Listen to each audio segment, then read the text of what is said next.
அன்றைய முதல்வர் எடப்பாடியை பார்த்து சுயநலத்திற்காக பொங்கல் பரிசு ரூபாய் 2500 தருகிறீரே என கேள்வி கேட்ட இன்றைய முதல்வர் ஸ்டாலின், இன்னைக்கு தேர்தல் நெருங்கும் நேரத்தில் ரூபாய் 3000 கொடுக்கிறீர்களே என கேள்வி கேட்கும் மட்டும் கசக்குதா? 2026 பொங்கல் பரிசாக அனைத்து குடும்ப அட்டைதாரர்களுக்கும் ரூபாய் 3000 வழங்கப்பட்டு வருகிறது. மக்கள் கண்டிப்பாக சிந்திக்க வேண்டும். கடந்த 5 வருட ஆட்சியில் என்றைக்காவது தமிழக அரசு ரூபாய் 3000 வழங்கியுள்ளதா?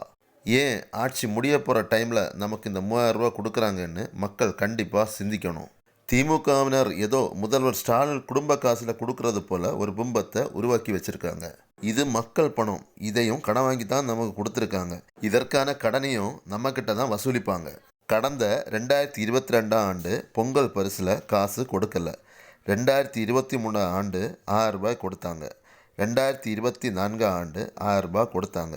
2025 ஆண்டு எந்த காசும் கொடுக்கல. 2026 ஆண்டு மட்டும் ரூபாய் 3000 கொடுக்கப்பட்டது. இது தேர்தல் நாடகம் என மக்கள் தெளிவாக புரிந்து கொண்டுள்ளனர். இதே முதல்வர் ஸ்டாலின் தான் அன்று அதிமுக ஆட்சியில் இருக்கும்போது அன்றைய முதல்வர் எடப்பாடி 2500 ரூபாய் பொங்கல் பரிசாக கொடுத்தப்போ முதல்வர் ஸ்டாலின் சுயநலத்திற்காக பொங்கல் பரிசு தருகிறார்கள் என கூறினார். முதல்வர் ஸ்டாலின் அவர்களே, அப்போ நீங்கள் இதை ஒத்துக்கிட்டு தானே ஆகணும். நீங்களும் 3000 ரூபாய் சுயநலத்திற்காக தானே கொடுத்துருக்கீங்க. ஆனால் இதையெல்லாம் வச்சுக்கிட்டு ஓட்டு வாங்கலான்னு கனவுல கூட நினைக்காதீங்க. ஆட்சியில் வந்து இத்தனை வருடமான பிறகும் தேர்தல் வரும் நேரத்தில் தான் மடிக்கணினி வழங்கப்பட்டுள்ளது. மக்கள் இந்த நாடகத்தை எல்லாம் பார்த்துக்கிட்டு தான் இருக்கிறாங்க.